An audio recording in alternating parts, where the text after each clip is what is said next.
تو اگر ہم مسلمان ہیں اور اس بنیاد پر مسلمان ہیں کہ ہمارا عقیدہ ہے دلیل کی روشنی میں عقیدہ ہے، مان لینا نہیں، ہم نے مانا ہے اور دلیل کی روشنی میں مانا ہے، ایک نہیں بے شمار دلیلوں کی روشنی میں مانا ہے کہ خدا کا کوئی کام غلط ہو ہی نہیں سکتا، صحیح وہی ہے جو خدا کرے، صحیح وہی ہے جو خدا کہے۔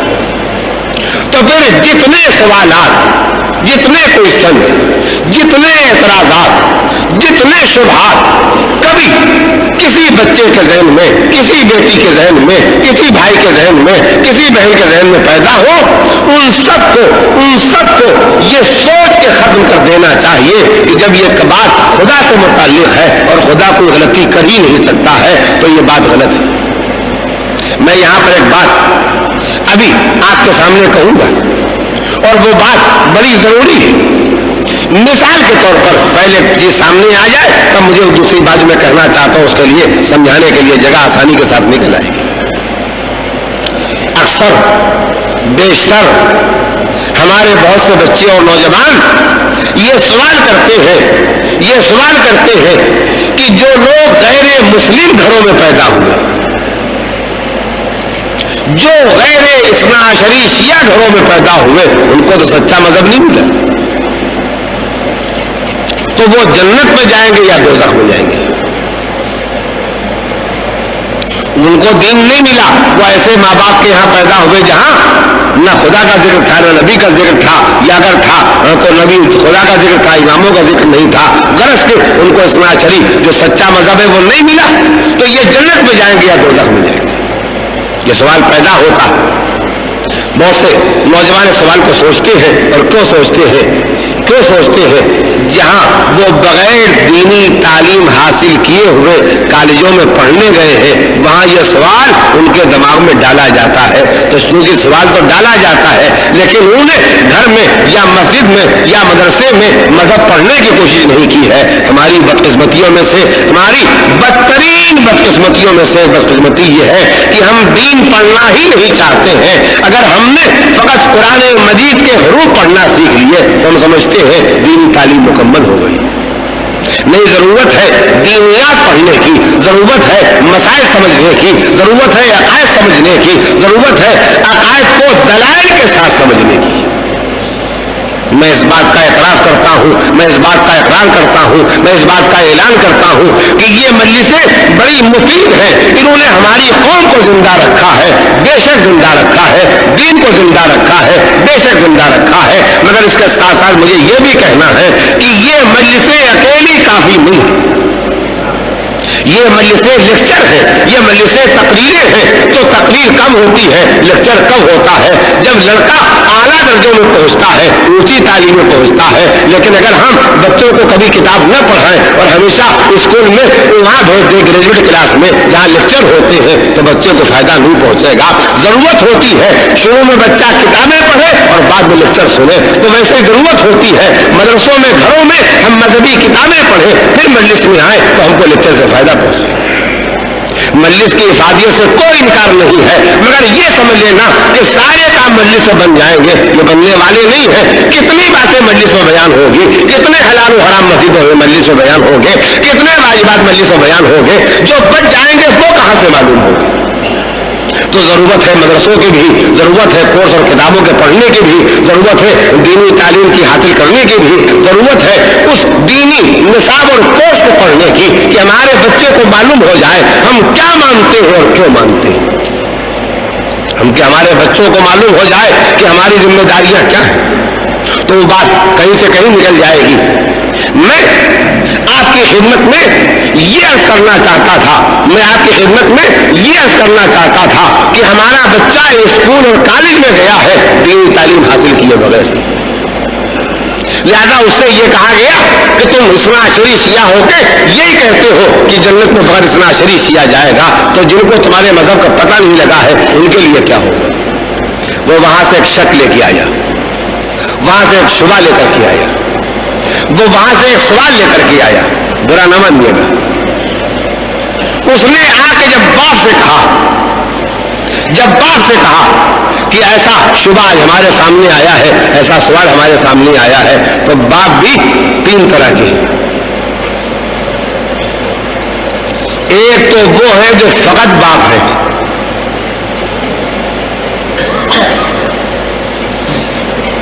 فقط باپ ہے، اس کے آگے کچھ نہیں ہے، ان کا ابا۔ یہ ہمارے سامنے سوال آیا ہے کہ جیسے تم نہیں جانتے ویسے ہم نہیں جانتے۔ ایک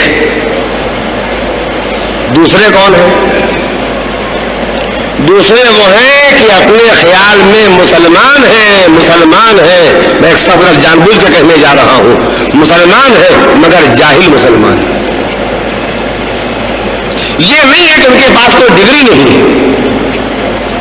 نہیں ڈگریاں ہیں، بہت کچھ ڈگریاں ہیں، مگر وہ جاہل ہیں، دین کے بارے میں ناواقف، وہ دین کے بارے میں نہیں جانتے ہیں دین کے بارے میں، لیکن مسلمان ہیں، دین جانتے نہیں ہیں، مسلمان ہیں، دین پڑھتے نہیں ہیں، مسلمان ہیں، دین سمجھتے نہیں ہیں، مسلمان ہیں۔ لڑکے نے کہا ہم اسکول سے یہ اعتراض لے کے آئے ہیں کہ آئندہ لفظ یہ لفظ نہ نکالنا ورنہ کافر ہو جاؤ گے، دوزخی ہو جاؤ گے، خبردار جو آئندہ کہا۔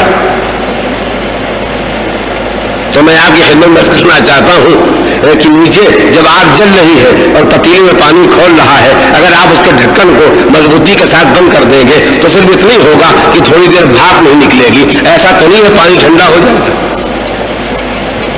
ایسا تو نہیں ہے کہ بھاپ بننا بند ہو جائے گی۔ اگر آپ اس کو ڈانٹ کے بند کر دیں گے تو کسی دن یہ پتیلی پھٹ سکتی ہے۔ لہٰذا ڈانٹ کے تم کافر ہو، ملعون ہو، دوزخی ہو، جو ایسی باتیں سوچتے ہو، یہ علاج نہیں ہے۔ تیسرے کون ہے؟ تیسرے وہ ہے کا بابا آج ہمارے لیکچرر صاحب نے، پروفیسر صاحب نے ہم سے یہ کہا کہ اثنا عشری مذہب سچا ہے، ہم نے مان لیا، لیکن جن تک یہ مذہب نہیں پہنچا ہے وہ جنت میں جائیں گے یا دوزخ میں جائیں گے، کیا ہوگا ان کے لیے؟ یہ کوشچن ہے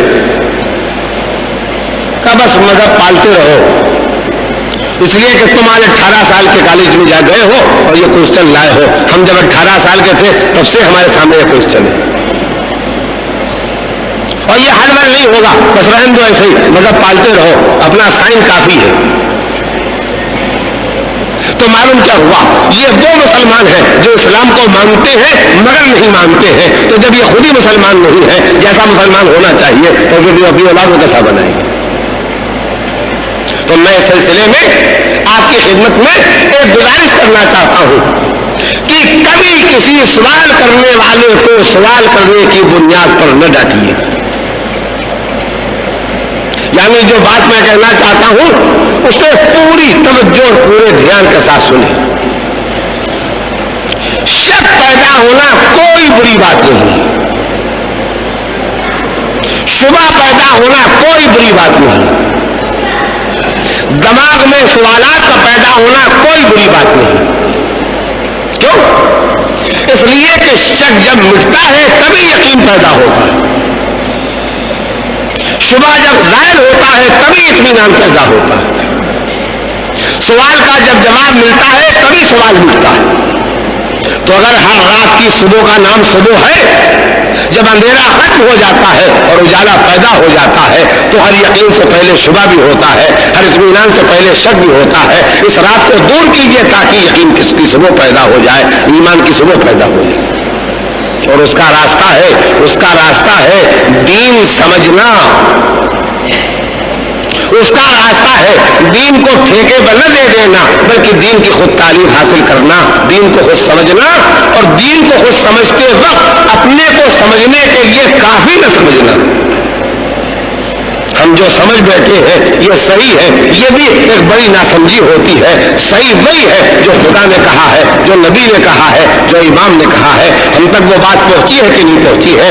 جب تک ہم اس تک نہ پہنچ جائیں تب تک شبہ کو حل کرنے کی کوشش کرتے رہنا، شک کو دور کرنے کی کوشش کرتے رہنا، سوال کے جواب دینے کی کوشش کرتے رہنا، یہ وہ صحیح راستہ ہے جو آدمی کو ایمان تک پہنچاتا ہے، اطمینان تک پہنچاتا ہے۔ تو میں آپ کی خدمت میں پہلی بات کہنا چاہتا تھا اور یہ دوسری بات اس کے ساتھ شامل کرنا چاہتا تھا. دونوں باتیں آپ کے سامنے آ گئی. پہلی بات میں کہنا چاہتا تھا کہ بحیثیت مسلمان کے جب ہم کو اس بات کا یقین ہے خدا کوئی کام غلط کر ہی نہیں سکتا, تو جس کسی کے پاس بھی صحیح مذہب نہیں پہنچا ہے خدا اس کے ساتھ غیر منصفانہ فیصلہ کر ہی نہیں سکتا. یہ وہ مضبوط یقین ہے جس میں شبے کے دھس جانے کی کوئی جگہ ہی نہیں ہے. خدا جو کرے گا فیصلہ کرے گا, جو فیصلہ کرے گا وہ فیصلہ صحیح ہوگا. اگر یہ یقین ہمارے پاس موجود ہے تو 1000 شبے بھی پیدا ہوں گے, ان شبوں پر ہم غور بھی کریں گے, ان کا ہم جواب بھی ڈھونڈیں گے, اور جواب ڈھونڈنے میں اگر 10 سال 20 سال 25 سال 30 سال بھی لگ جائیں گے تو ہمارے ایمان میں کوئی کمی اس لیے نہیں آئے گی کہ ہمارے پاس یہ مضبوط یقین موجود ہے کہ جو خدا کرے گا وہ صحیح کرے گا. سوال اگر ہم حل نہیں کر پائے ہیں تو یہ ہماری سمجھ کی کمی ہے. میں یہاں پر ایک بڑی ضروری بات آپ کے سامنے کہنا چاہتا ہوں اور اسے ایک مثال میں سمجھانا چاہتا ہوں, میرے بچے اسے سمجھ جائیں گے. ممبئی شہر کے لیے پتنگ اڑانا کوئی ایسی چیز نہیں ہے جس کو لوگ نہ جانتے. پتنگ لڑانے والے جب پتنگ لڑاتے ہیں تو وہ ڈور بے تحاشا چھوڑتے ہیں, اور جب لڑانا شروع کرتے ہیں تو بڑی تیزی کے ساتھ ڈور کو کھینچنا شروع کرتے ہیں. تو جب پتنگ کے لیے ہم نے ڈھیل چھوڑی تھی اور ڈور چھوڑ رہے تھے تو یہ ڈور الجھی ہوئی تھی یا سلجھی ہوئی تھی؟ سلجھی ہوئی تھی. اگر الجھی ہوئی ہوتی تو وہی ہاتھ میں پھنس جاتی, وہی پتنگ رک جاتی. بالکل سلجھی ہوئی تھی, اسی لیے تو لپٹی ہوئی تھی آرام کے ساتھ کہ ہم اشارہ کرتے جا رہے تھے اور ہماری انگلیوں کے اشارے کے ساتھ وہ تیزی کے ساتھ جا رہی تھی. کہ جب ہم نے کھینچی, ایمرجنسی میں کھینچی, تو وہ تلے اوپر گرتی گئی. اب جو ہم نے اٹھانا چاہا تو الجھ گئی, یعنی تھی سلجھی ہوئی. اب جو ہم نے جمع کر دیا اسے تو الجھ گئی. اس الجھی ڈور کے سلجھانے والے 2 طرح کے ہوتے ہیں. ایک وہ جن کی ڈور اپنی ڈور ہوتی ہے, ایک وہ جن کی ڈور لوٹی ہوئی ڈور ہوتی ہے. ہوتے ہیں جس کی ڈور اپنی نہیں ہے, لوٹی ہوئی ہے, وہ سلجھانے بیٹھے گا, اور جہاں پہ نہیں سلجھتا, کہیں سے گرا پڑ گئی, کچھ پریشانی ہو گئی, نہیں سلجھتی, توڑ دی. کیوں؟ اپنا کیا جاتا ہے, لوٹی ہوئی تو ہے, اور جس کی اپنی ڈور ہے وہ سلجھاتا ہے, نہیں سلجھتی, تھک جاتا ہے, نہیں سلجھتی, غصہ آنے لگتا ہے, نہیں سلجھتی, مگر چونکہ اپنی ڈور ہے اور سلجھانا چاہتا ہے لہذا چھوڑ دیتا ہے کہ جب تھکن دور ہو جائے گی, جب غصہ ختم ہو جائے گا اس کو پھر سے سلجھائے گی. یہاں تک کہ وہ توڑتا نہیں ہو, سلجھا لیتا.